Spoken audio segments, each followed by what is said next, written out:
They increase conversion like 1800x. Freaking 1800 times, right, was the improvement. Not 18x, 1800x. They didn't change the funnel. They didn't change the ads. They didn't change what was set or what the offers were. They changed. This is where I feel like 95% of gym owners that aren't making enough money are missing the boat. Welcome to the Gym Member Machine Podcast. Beautiful people. And today we're going to talk about getting your leads to show up. We've got a ton of stuff that we recorded on all about ads for your gym, right? So getting more leads in the door, assuming you're not already taking GMM up on a free 30-day trial or not already a client of ours.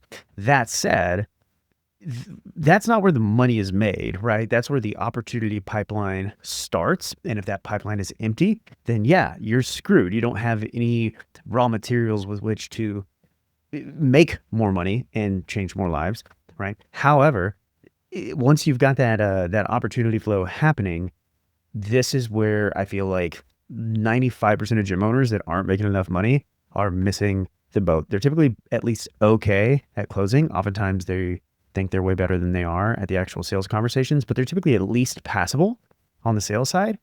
However, the getting folks to show up is a major, major problem. And Dave, I've got some really fancy, ugly kindergartner level illustrations and graphics that we can use to kind of follow along with a bit of a more to show masterclass. Does that sound fun? It sounds great. This is always one of our most popular and I think most effective courses that people take whenever they sign up for an ads agency. They don't realize we also do business coaching to actually get their sales funnel optimized. And I find that book to show is a step in the pipeline that's often leaky. And whenever people can plug the leak and fix it, it's a big difference maker in how much money they make. So I think this is going to be very useful for our listeners.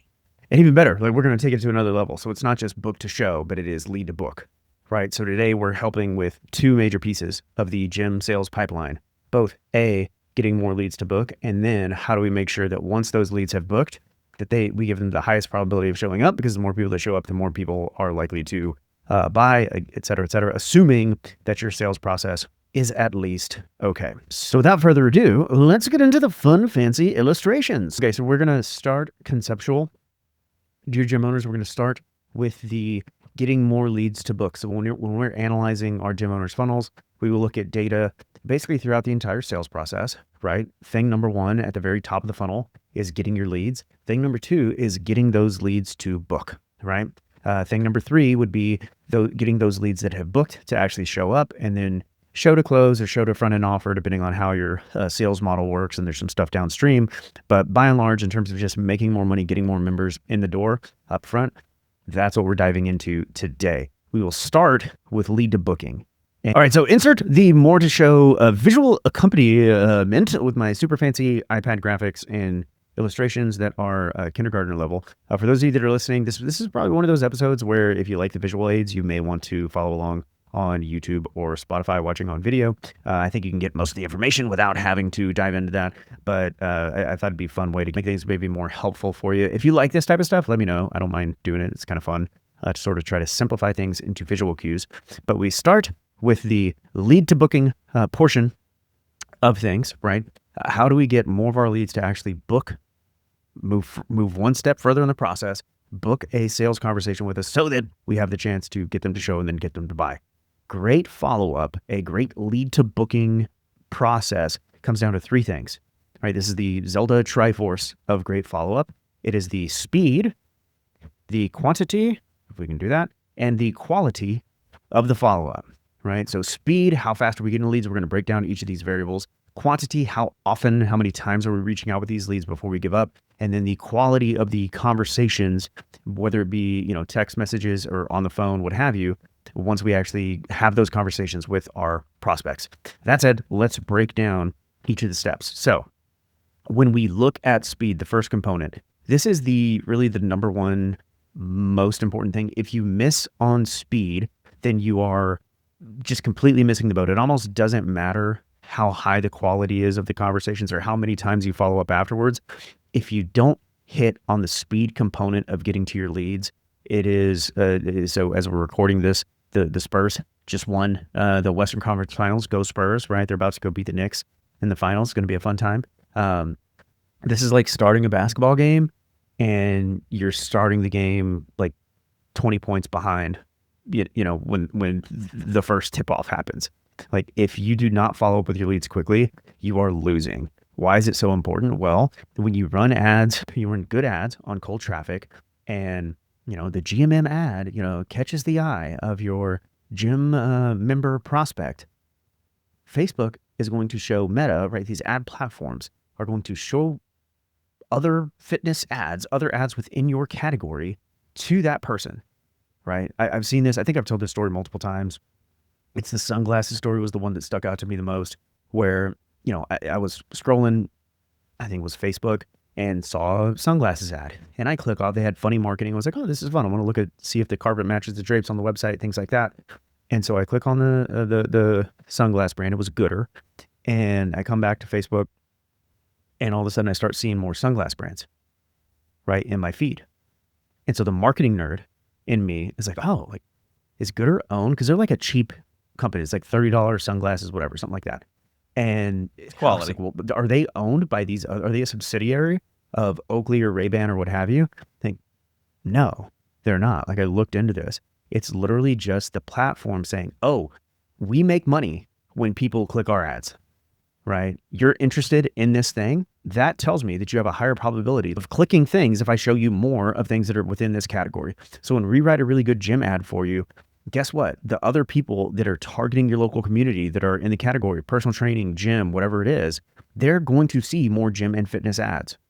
And so if you do not get to that lead quickly, if you do not follow up right off the bat, like, guess what? That prospect has a chance of going to the gym down the street if the gym down the street has their follow-up shit together, right? Gone are the days of us being able to say, oh, like, I'll get back to you within 24 hours based on your inquiry. Like, you can't do that anymore in the gym space. It's too competitive, right? The other side, just conversion as a whole, I think the data was like, there's ridiculous numbers. One of them most recent that I saw was there was a 391% increase in conversion when leads were reached out to inside of five minutes. And then it just dropped off freaking like parabolically. Like, it was ridiculous how fast the drop off was in speed to response time. I saw another study, this is ages ago. There was like a software company that changed nothing about the funnel except for how fast they reach back out to their leads.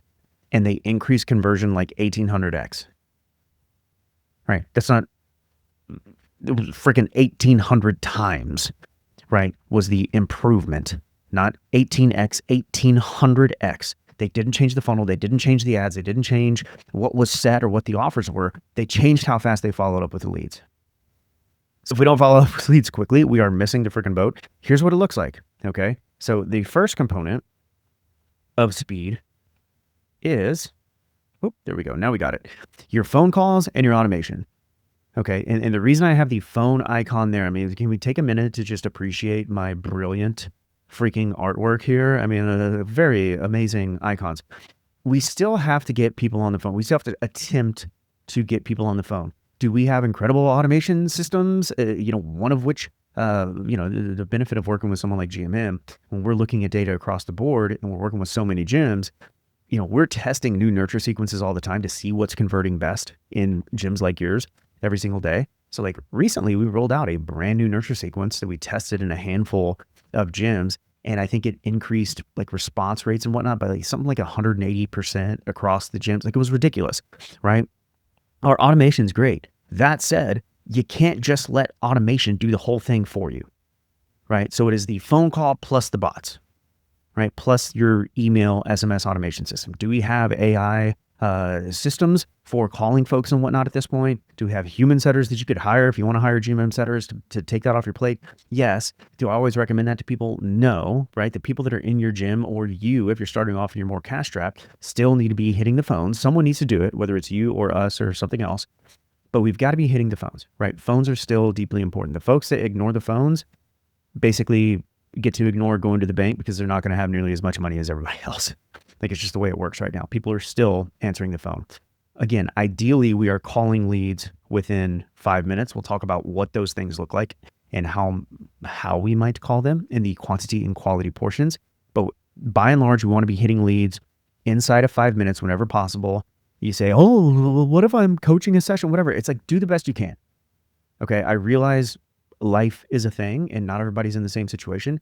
You're going to have to do the best you can. So what if they come in at midnight? Should I call them then? No, probably freaking not. Right. But likely within the hours of 8 to 8 or 8 to 7 p.m., if you get a lead, do I want you to try to drop what you're doing and call that lead back within 5 minutes whenever possible? Absolutely. Right. Another reason for this is people will complain a lot about, cold traffic's coming in and people are saying they don't remember opting in for the thing or whatever else. Well, when did you call them? Because the longer you make that person wait, if you wait 24 hours or 48 hours to try to get a hold of that person and then they answer the phone, how much life has happened? How many other marketing messages in this day and age have happened for that person to honestly forget what they put in, particularly when they're GMM clients and we're doing like high intent instead of high volume, lead forms, things like that. It's very hard for people to put in fake information or harder for people to do that. They've got to verify it and whatever else. Like, you're probably just not getting back to people quick enough. Interestingly, you had the conversation. You could maybe speak to this. You want to speak to the Halen saying that I'm not full of shit, right? So we had this client that was a very experienced, a very successful gym owner when he came to us, right? Had been in other coaching groups, still a member of those groups. We love them, right? Our strategic partners, but came in and didn't really go through any of the core stuff and was having trouble getting leads to book, right? Follow-up was a problem. Well, he goes through our sales training where we talk about the speed, quantity, quality triforce, if you will. And what I believe when it comes to speed and the quantity that I'll get into next is that when we front load the work the way we talk about on those two things, you end up doing less work overall. Even though you're doing more on the first couple of days of that person becoming a lead, you end up doing less work overall and you end up getting better results because the number one, you're having more phone conversations because you're reaching out quickly. Number two, you're having higher quality conversations because you're hitting them fast enough where they haven't forgotten about you, right? Those are all positive things. Did I miss anything there? You want to expand on that? Well, I'll just hit on I'll call him out by name because he's such a stud. But yeah, Halen Alpert, core principles, personal training in Connecticut. This gym is incredible. He is so dialed into the training. He's been doing it a long time. Sales master. There's no reason this person shouldn't be closing through the roof. And we're good friends. We're chit-chatting. And he's like, yeah, we're not really getting the signups that we need to. And he had been a JMM client for a while. And I'm just, as his friend, casually saying, dude, how's your speed to lead? Are you really doing 5 minutes? I mean, really, really? And he's like, well, we kind of here and there. Are you tracking it? Well, sort of, not really. And then he's an excellent manager and leader. So he had a GM, and he and the GM and the team worked together to get that one metric up, just that as the main focus. And then he started seeing much better results. And even I was a little bit taken aback of oh, this actually really does matter, because for someone who is such an excellent operator to where we know it is a 5-star product, coaching sessions are amazing, the sales and everything from a service standpoint is just top tier. That one change in the speed to lead and in the, more to book piece of the funnel was just improved everything. Yeah, if I remember right, he had sent a message that you screenshotted and sent me. It's it turns out GR's not full of shit. They went through our full follow-up course. It's turns out he's not full of shit. We've been doing this, and all of a sudden, our responses are up, and I'm doing less work overall, right? It was exactly what I just said, which was stupid cool. Second component of speed is how fast we actually get these people onto the calendar and into the gym. Right. So speed is not just how fast you follow up. It's also how fast you book the appointment. Because again, life happens. So if you book somebody today, you reach out to them in 5 minutes, great. And you get them booked and they're committed for 2 weeks out. The probability of that person still no-showing is very, very high. So we want to get them ideally same day. It's hard to read, right? In the gym ASAP, SDND, same day, next day appointments whenever possible. Because the more life that you put in between the time you talk to them and the appointment, the more of a chance you have for that person to no-show your ass. And that sucks. That said, next component Quantity. Now, we've touched on this a little bit in terms of front-loaded the work and things like that. The first component of quantity is double dial or don't bother, except with Siri screening. So I asked the AI wizard robots about this because in this day and age, I'm pretty sure every phone provider kind of has the ability, and there are different apps and things like that, to screen unknown calls, screen calls from unknown numbers, because we all hate robodials. Most of us aren't picking up calls from unknown numbers. And there's these screening services that will block calls from unknown numbers on the first dial that don't do any capture, right? It's just like, I don't want to see the call at all. And if it's a single dial, that's something that robodialers do. I don't want to see the number. I've got my safe list, whatever. Like, I'm not going to accept any other calls. You will actually get through to people that have that setting in place if you double dial, which is kind of fun, right? Robocallers do not double dial. And so you double dialing, even though you might feel like you're being pushy or whatever else, is a very, very powerful variable. When I asked the AI robots about this, they estimated that it was like upwards of like a minimum of 40% of calls from an unknown number aren't being seen. And like, mind blown. So if you want to put this into practice, say you followed up, you did the next piece that we're going to talk about, which is, come on. That's a 3. It's supposed to be 3 by 3. So you do the next piece that we're going to talk about, which is 3 by 3 or 3 by 2, which is for the first 3 days, if that prospect becomes a lead, ideal situation would be that you're ringing them 3 separate times each of those days. That 3 by 2 is for the first 3 days, you're calling them at least 2 different times. I'm totally okay with 3 by 2 as an answer for most gyms, particularly if you're time strapped, things like that. Ideal situation, if you want to make more money, then call more, right? 3 by 3 is a good thing. And again, we're front loading that work. So if it sounds like a lot, take the advice of Halen, right, that we just mentioned, right? Super successful gym owner, yada, yada, yada, all those things, because you're often not going to have to get through 3 by 3 to get to the leads. Because if you call them quickly within 5 minutes and then you call them again later that day, because you're front loading the work so much, you're going to have a higher probability of catching that person early in the conversation, right? Or early in their journey with you, right? Early in the timeline is maybe the best way to put it. You get them on the phone, you book them in for a same day, next day appointment ideally, and you're done with that person, right? Until they come in, theoretically, right? Outside of the more to show stuff that we're going to talk about here in a second. But like, your outreach portion of work for that client, for that prospect, is now done. Okay. Now, if we were to do 3 by 3 or 3 by 2, the reason double dial or don't bother is first. Say you do your 3 by 3. That lead came in at 8 a.m. this morning. I'm calling them at 8:03. I'm calling them at noon, and I'm calling them at 5 p.m. But I'm calling them once. And I'm doing those same windows for the first 3 days that person's become a prospect. Single dialing. There's a chance that you have made 9 dials to that person, and they have seen precisely 0 of your phone calls come through. Right? Like, if they've got the phone screening thing on there, they would have seen 0 calls and 0 messages, things like that come through. Now, the exception that I mentioned here on the Siri screening is Apple now has a thing. I have it on my phone, so I know how it works. And it's the reason I feel safe saying this, even though we've preached double dialing for years at this point, is the Siri screening thing now, if you don't have it on your phone, is if it's an unknown call, then Siri will ask, okay, tell the person the reason for the call, whatever. I don't know what the prompt is, but what happens is then that person will say, hey, it's GR from Gym Member Machine, calling because you said you were a broke fuck and wanted help with your gym, you lovely, beautiful bastard. That would show up almost as a text message notification for you live on Siri. And so I think in that context, you can probably skip the double dialing for those individuals, because they're getting like a push notification-esque that's going to be sticky. It's going to show up on the phone. You get to say who you are, where you're from, etc.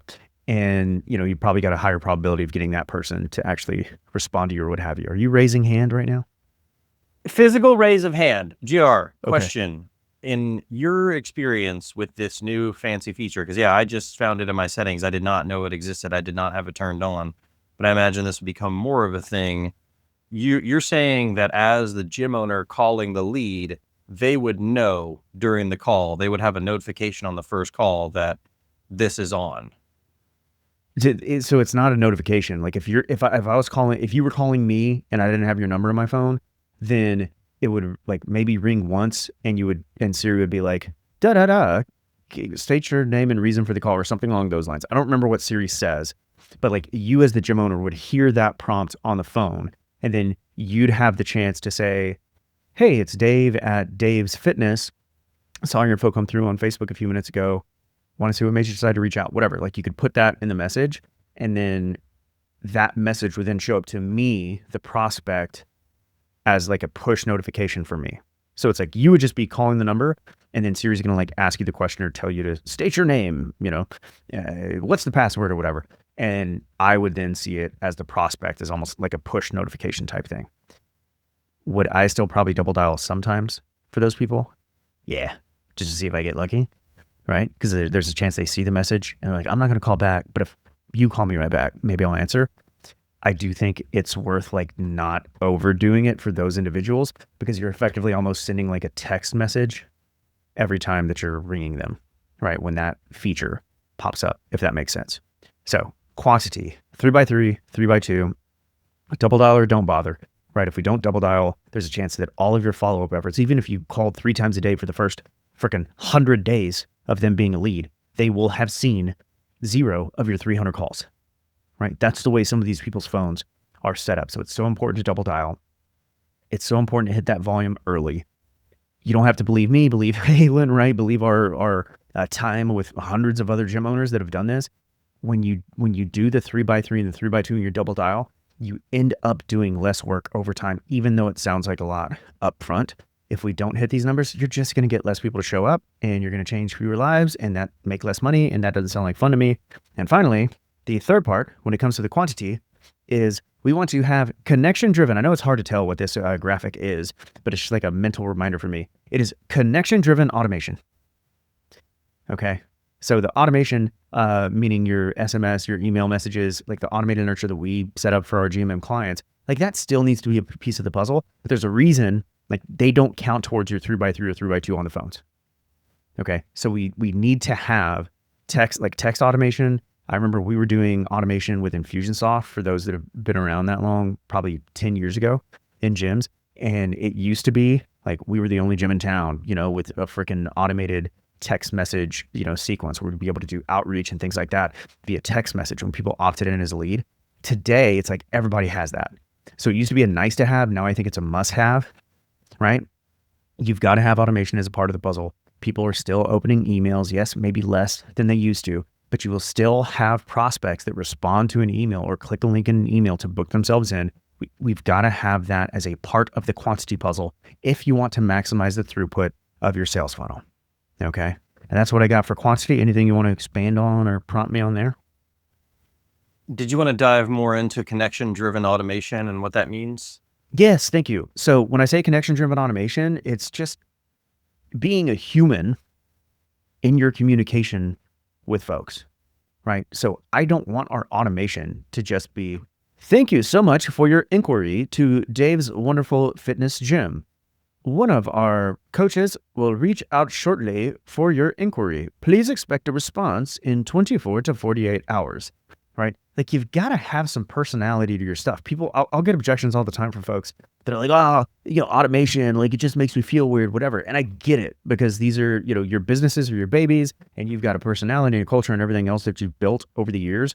The brand feels very close to you. Oftentimes we like integrate our identities, like our personal identity with the brand. And so you're like, I feel weird about having an automation sort of be a first impression potentially, right? Technically like a second or third impression, depending on, they click the ad first, right?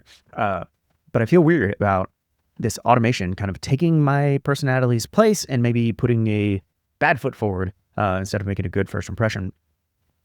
Automation doesn't have to be bad. It's like the one that we wrote for our clients recently that like increased the response rate. It's like 180% across all these locations.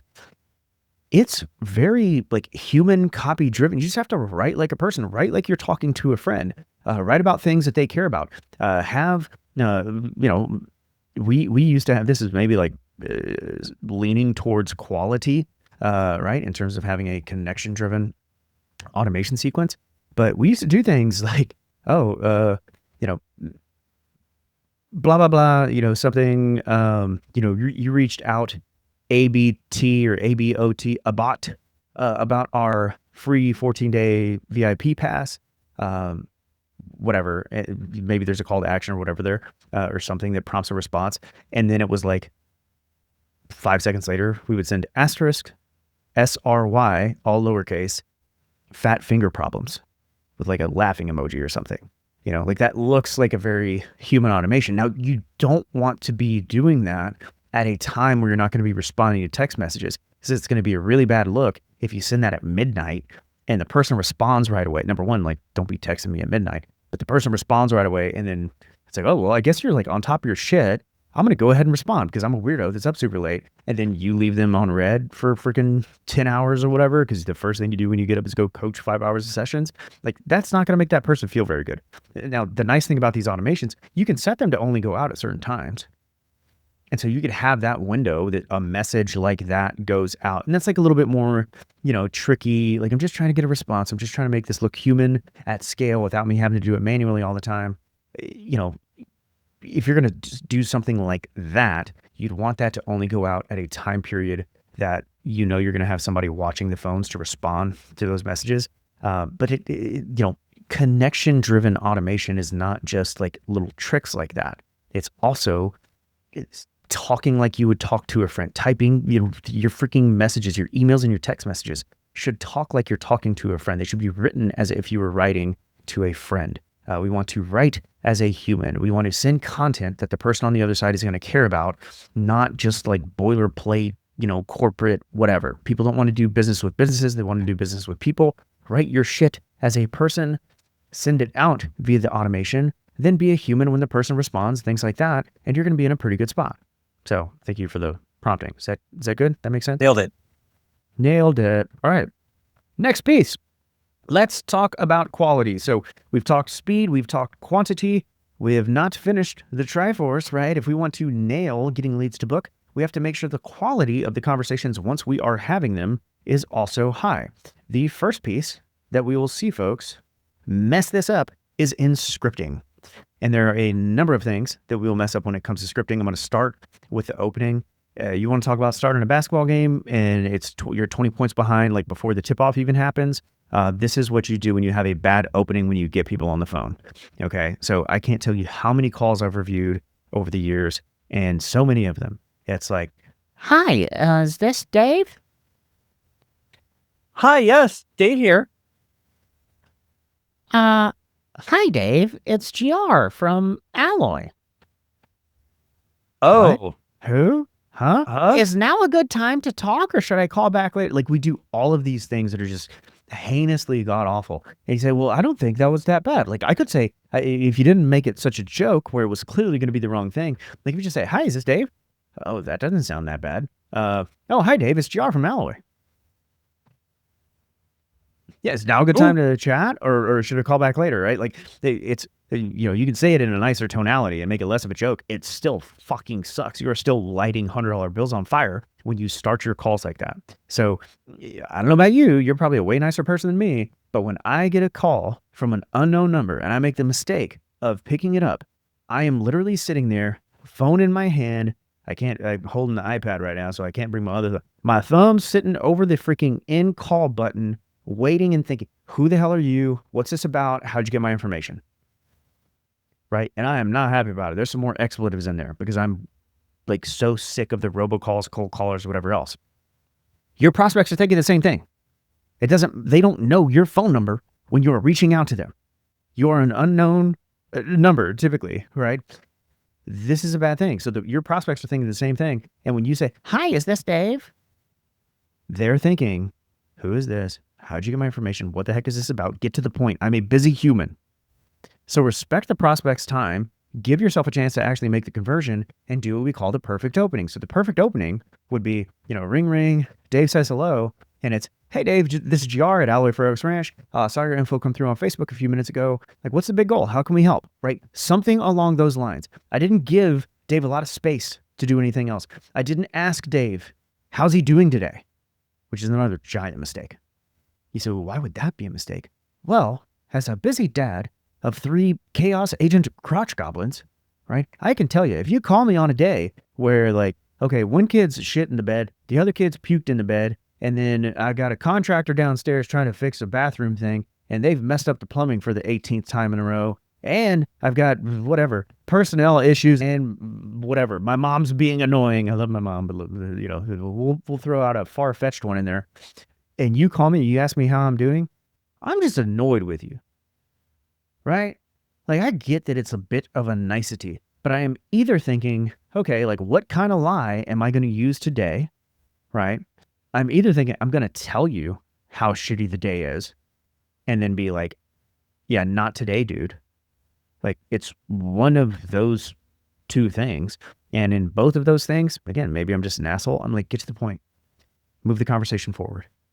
You say, oh, GR, but what if it's not Dave on the phone?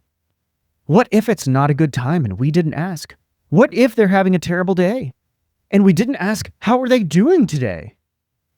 Listen, motherfucker, like, you can still get off the call. You can still be a human. Like, use your fucking brain. I'm sorry. If it's not Dave, Dave's going to tell you. If it's not a good time, Dave's going to tell you. If they've had a shit day and they don't want to deal with it right now, like, Dave's going to tell you. And all you have to do, like, spread love, positivity, and kindness, as our pal Mark Fisher likes to say. Like, you can be a positive pro on the call and you know, move on. You could try to overcome the objection and be fancy with it. And they say, yeah, I just don't have much time today. Da, da, da. You say, oh yeah, cool. Like, I'm actually between sessions right now. This will only take 2 minutes. Like, our first step is to get you in for a free this, that, and the other. Goal of that session is to point you in the right direction, whether we ever end up working together or not. What time are you planning on training with us? Mornings, evenings, what does that look like? To just like get them freaking booked, right? Like, brute force the objection overcome. Some people feel less comfortable with that. You don't have to do that. You can also like do something nice and kind. You just be like, oh, hey, totally hear it. Like E had opted in, my wife had opted in for a gym. I forget which gym it was, but she still talks about the phone agent. She's like, oh yeah, like, I don't know. Like, I've got the 3 kids and I just don't know what the schedule looks like. And she was like, oh girl, I hear you. Like, I feel it. Like, I totally get that. Like, what's a good time for me to reach back out? You know, when maybe things aren't so crazy. Again, did they actually lose the sale? Like, yes. Like, I don't think E actually wanted to get into the gym, so they lost the sale. But when we can be a human and show some empathy about it, like, is E feeling negative about that person? Absolutely not. In fact, she's like still debated going back to that gym. It's just too far away. But anyway, I digress. The point is, if you're wrong, they're going to tell you. And it's how you handle it when you are wrong. Like, if it's a wrong number, oh, hey, like, so sorry. Like, have a great day. Like, cool. Oh, wait. Oh, yeah. Well, that sucks. But her loss could be your gain. Like, you looking for a free whatever the heck, like at the gym? Man, maybe that's a new prospect. You know, there's a possibility there. But it's just like all these things that we work up in our head of like, oh, the worst thing in the world's going to happen if we don't ask, how are you? Or we don't confirm that it's the person on the other side of the phone. Like, it's just making your life worse. And it's really easy to handle. Okay. Just... Dave, when you get a robocaller, do they talk to you like it's, I don't know if you've done like the real estate thing or if you get the calls about the apartments or things like that. But man, with the house, it's like the real estate agents will call me all the time. And it's like, oh, hi, I'd like to speak to Mr. Hoff. Like, I'd like to speak to Gus. Like, can I speak to the homeowner, please? I'd be much more likely to like get past the first 40 seconds of the call if they just said, hey, GR, it's this, that, and the other. Like, da-da-da-da. Like, just assume it's me. Assume it's the homeowner. Like, who gives a shit? Like, they're going to tell you if they're not. So, you know, the opening is just so deeply important. The other thing that we did there I know this has been a long ramble on this. I didn't ask, how are you? I didn't ask, you know, oh, what got you, you know, interested in joining a gym? Like, that's not the worst question of all time. But I asked, what's the goal? Right? How can I help? I also like, what made you decide to reach out? That's an okay question, but it can lead people to sort of into this path of just talking about the ad, which I think is also not a good thing. But we ask, what's the goal? How can we help? Which leads into the next 2 pieces when it comes to quality. And that is just pure human connection. So outside of the scripting piece, just being a human. If we can ask about the goal, talk to them about what's going on in their life, reflect back, be empathetic, things like that. So we've had folks that have had not great scripts that have had incredible show rates and booking rates just because the person that was making the calls was so likable and empathetic and oozed caring on the call, right? That matters so much. And it increases your show rates so much when you can actually have a really good human conversation on the call. It is, to be clear, not just about the script. The next thing, one of the biggest mistakes that we'll see outside of the opening, right? Because the opening, it's like you're starting from behind, dude. Like that person's grumpy. They're like, get to the point, whatever else. But the next biggest mistakes that we'll see when it comes to phone calls with prospects is they want to make it all about the product, right? I've heard this all. Oh, what got you interested in personal training? Oh, I don't know. I just feel like I need a trainer. Okay, cool. What we do here, well, pick on Alloy. What we do here at Alloy Personal Training is a small group personal training, and we have a beautiful, like, 2,000 square foot facility with blah, blah, blah, blah, blah. And everybody has, a pod and this, that, and the other equipment. Like, dude, you don't even know what my problems are yet. You don't even know what I want to accomplish. Like, you know zero fucking things about me, and you're trying to push your product on me. How well do you think that's going to do in terms of conversion? Like, not very freaking good. Will it work sometimes when people like already, like, they make the connection on your behalf, right? It was like me in the CrossFit gym. We talked about this if you listen to this episode. That was a weird emphasis on a weird syllable, right? If you listen to the CrossFit episode, I had already like made the decision in my mind, made all the connection of the benefits that I wanted to achieve from joining said gym. So they didn't have to do anything to sell me. I am rare. Right, like that mindset is rare in gym sales. Now, what we should do instead is make it about the prospect, right? So if we can make it about the prospect, make the conversation about the prospect, their problems, their hopes and dreams, et cetera, and then once we understand those things, then and only then connect the dots, right? But insert ourselves as the bridge or the vehicle to get from where they are to where they're trying to go. Now we have a great chance at conversion. Now we have a great chance of having created that beautiful freaking loving connection. Oh, that's way too big, but we'll let it slide for now. That beautiful loving connection that we talked about. And we got a shot of that person coming into the gym, right? That's quality. And if we can nail all those three things, we're going to get more people to book. Now, Dave, should we talk about getting these people to show up, or is there more you want me to unpack on getting people to book? GR, remember you talked about a super secret and very effective tactic on the quality side. I don't want to leave our people hanging on this. Well, when we paused this, you brought up the actual tactic, so I wasn't going to steal your thunder. But yeah, we can do another little fun icon if you'd like. And it sort of fits. It fits in the automation piece because this is something that you can absolutely automate. It also fits. It might be in the show rate stuff because it is such a great show rate tactic. But I've now resorted to putting this both in like lead to book and also book to show sequences. And it is the family or dog photo. Okay. It is a humanizing picture of you that is not, the most best produced, like traditional arms crossed in front of a squat rack trainer photo that every single, I feel like the guys and the gals and everyone in between, like freaking do the same picture of the crossed arms trainer, like da-da-da-da-da. We want to send a humanizing picture. What we do is inherently intimidating to a lot of the people that we serve, right? They've probably been intimidated at other gyms and maybe stopped going because they felt like the trainers didn't understand them or that they could never relate to them or whatever else. And one of my favorite tactics, we use this. I still remember the conversation because we had a client that was having show rate issues. Again, I think you could insert this at any part of the follow-up process, and you can automate the sending of the photo and whatnot to make this something you don't have to do every time. But he had like freaking 10 kids, dude. Like it was at least 5 or 6. Very successful gym owner, this huge family, and he was having issues with show rate. And I was walking around at my parents' house down south in the carport having the conversation. I'm like, dude, like you got this big ass family, like you got to use it, man. You got to take a picture with you and your beautiful family and start sending the edit. He got back, like, I don't know what his show rate increased to, but I remember him being like, dude, that was the best tactic of all time. I was like, hey, if you show up, by the way, I buy my kids ice cream or something along those lines, like after the person booked. And it just totally crushed, totally annihilated. We did the same thing with, shout out Ben Mickness. I need to text him. He's coming in to visit me this week.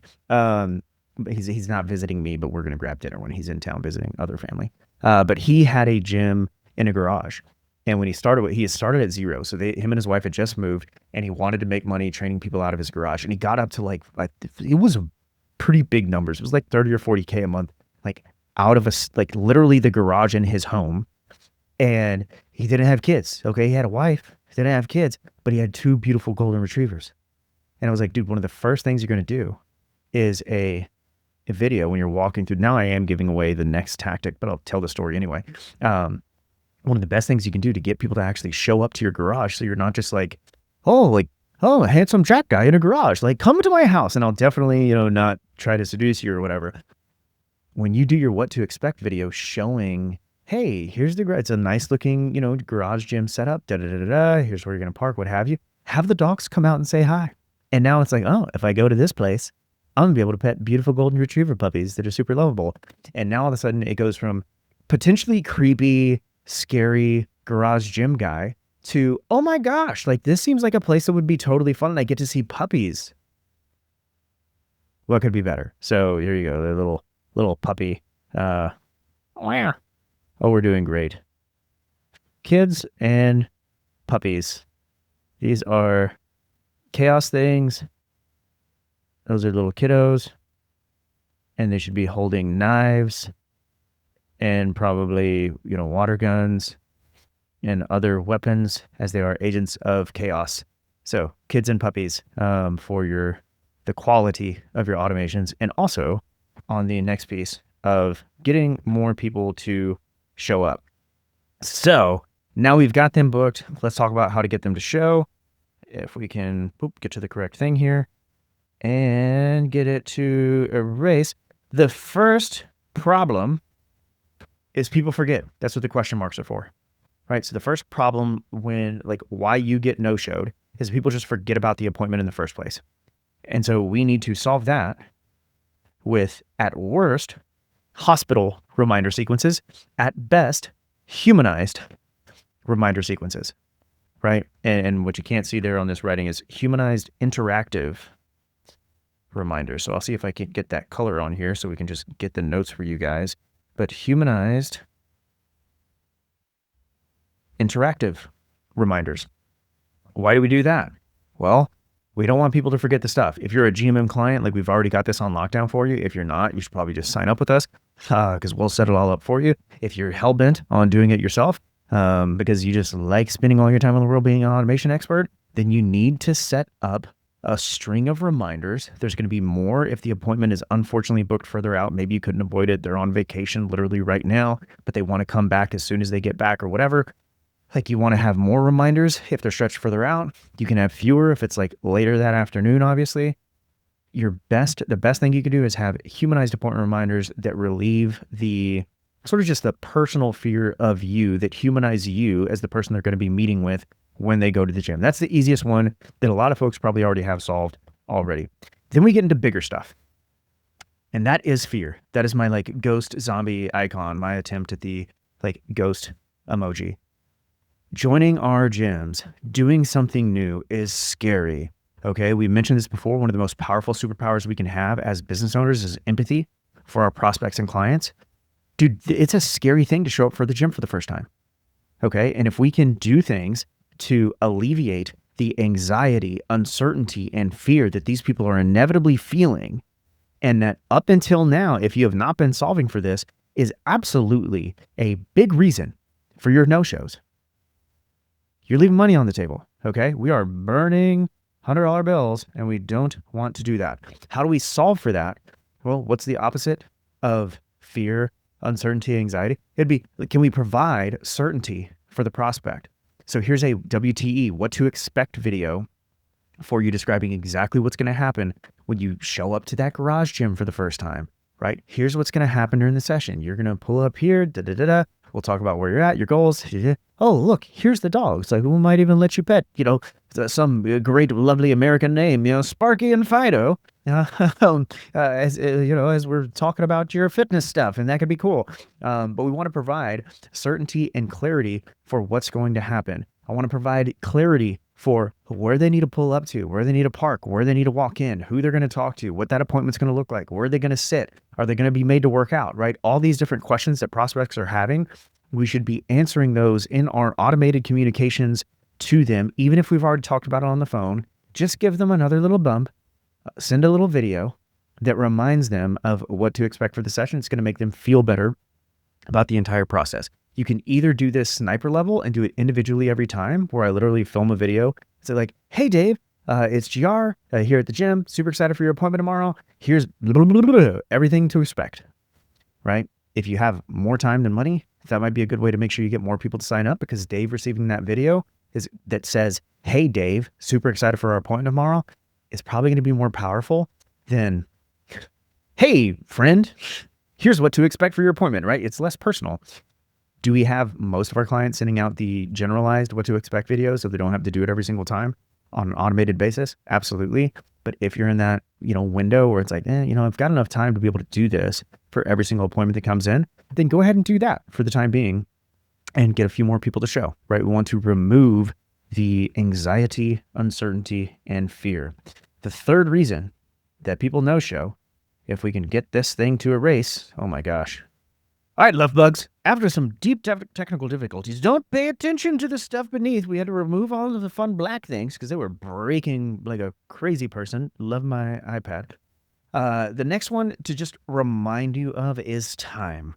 Okay, so we already mentioned this when it comes to speed. That's the lovely hourglass graphic that I drew. Again, for if you'd like to commission some art that I would draw personally for you in your gym, please send inquiries to Dave on the @GymMemberMachine Instagram handle, and we will get something out to you. Yeah, fantastic illustrations. But one of the absolute main reasons that you get no-showed is because you're booking people too far out, right? When you give life a chance to get in the way, life will absolutely get in the way. You give people a chance to talk themselves out of doing the whole gym thing. They start thinking about money a little bit. They receive a bill, like whatever. And then it's like, oh, do I really need to do this thing for myself?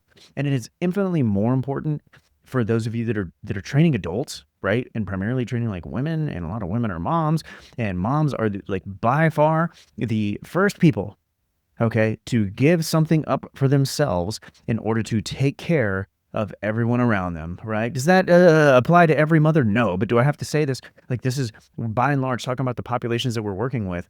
Like, those moms that you're training, those moms that are thinking about coming into the gym, by and large, as a percentage, on a percentage basis, are going to be the first people to say, like, oh, yeah, you know what? This is going to be too busy with taking the kids to karate or whatever else. Like, I don't need to do this myself. I don't need to do this thing for myself. Like, we'll do it later when things get less busy. Spoiler alert, things never get less busy. And then your kids are 18, you're off to college, and, you hate yourself because you feel like a fat piece of shit. And you're like, why did I do this to myself? And I feel bad for you too. Like, I'm not saying that in a judgmental way. I just want you to be able to avoid this and help our prospects, help the people that we are called to serve avoid this painful, end to their time with their children in their life, and get these people into the gym where you can actually help them. And one of the best ways you can do that is by scheduling them as early in the calendar as possible. The trick for how you do this with folks is not to ask at the end. This goes back to like the scripting thing on quality.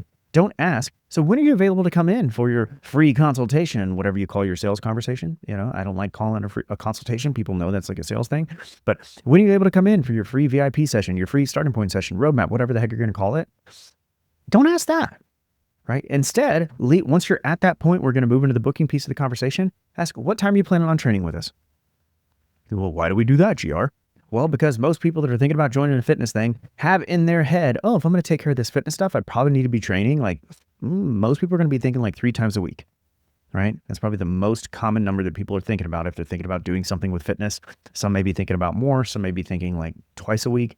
But for most folks, if they're thinking about trying to get some results, they're thinking I need 3 times a week to go to the gym, which means they've probably already in their head thought about, oh, well, maybe I can make like Monday, Wednesday, Friday after work, whatever it is. And if you are calling on a Tuesday, right, and the person's thinking Monday, Wednesday, Friday, then you should either be able to get them in for Tuesday if they're thinking Tuesday, Thursday, Saturday, or Wednesday if they were already thinking of doing Monday, Wednesday, Friday, right? So we ask, what time are you planning on training with us? Oh, I was thinking about doing, probably after work, right? Would be good. Okay, great. So we have this afternoon, it's Tuesday today. We've got Tuesday at 5:30, today at 5:30, and tomorrow at 6 p.m. Which one of those works best for you? Right? That's your progression into booking more people into same day, next day appointments. Will it always work? Absolutely not. Do you still want to do that with as many folks as you can so that you allow less life to get in the way and you get more people to show up and more people to change their lives and avoid the terrible outcomes that we've already mentioned on this conversation? Absolutely.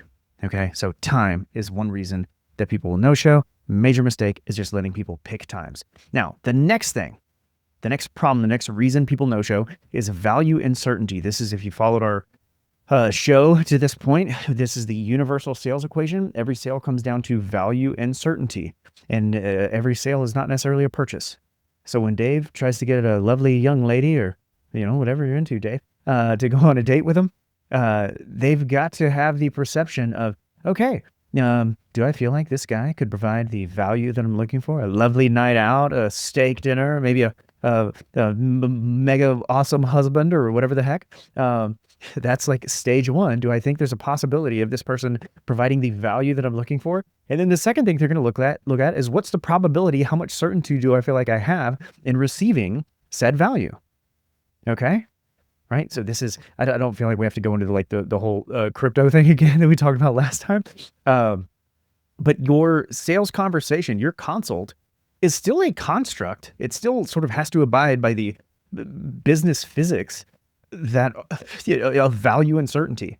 So does the person think they're going to receive the requisite amount of value for, in exchange for trading, an hour, 45 minutes, whatever, of their time, right? In exchange of the opportunity cost of whatever else they might have been planning on doing that day, right? Well, I could just sit on my porch and drink wine and watch Golden Girls like Dave does, or I could go to the gym for this consult, right? Like you're not playing against nothing here.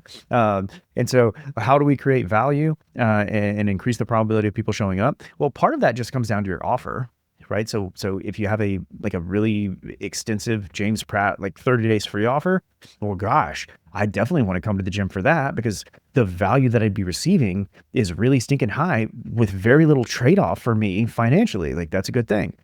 Connection, right, is a way that you can increase the certainty and the probability realistically of creating value for that prospect. The belief in the salesperson, right? Which sort of turns back into talking about your salesperson, right? How good are they at creating the connection and making the prospect feel understood, et cetera, et cetera. If they feel deeply, deeply, deeply understood on that initial get to know you call with them, where you're getting them booked and you've gotten them to talk about their problems and their hopes and dreams, and they feel deeply understood and they feel empathized with in a way that they haven't felt empathized with other gyms, you've got a lot better chance of getting that person to sign up than the gym down the street that just says, oh, would you like a consult? That's the first step. Where's your consult? Come in for Tuesday.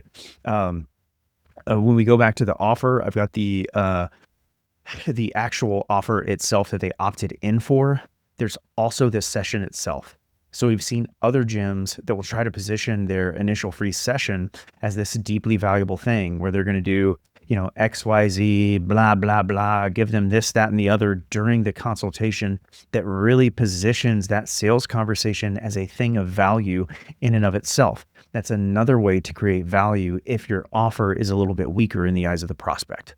Okay, so if we still have to abide by the universal laws of business physics and solve for the prospect's individual value equation, sales equation, if you will, to get them to show up. I feel like that was really ranty and rambly, Dave. Anything you want to push me on there? No, I think you nailed it. I mean, no, nailed it.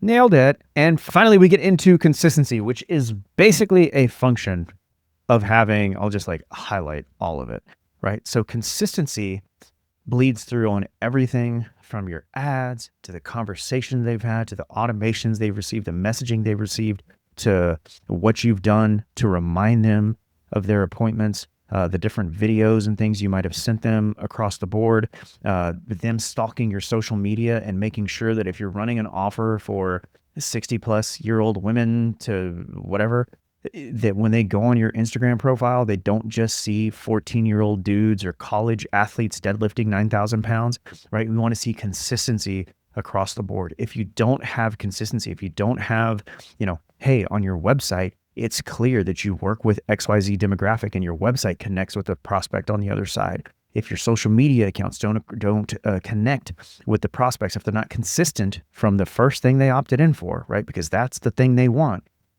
You are going to have your prospects be more likely to no-show than if everything basically throughout your entire brand process is in line with what that person is expecting when they opted in, right? So we want to make sure the messaging, the funnels, everything else matches up with, that your ads carpet matches the everything else drapes, if you will.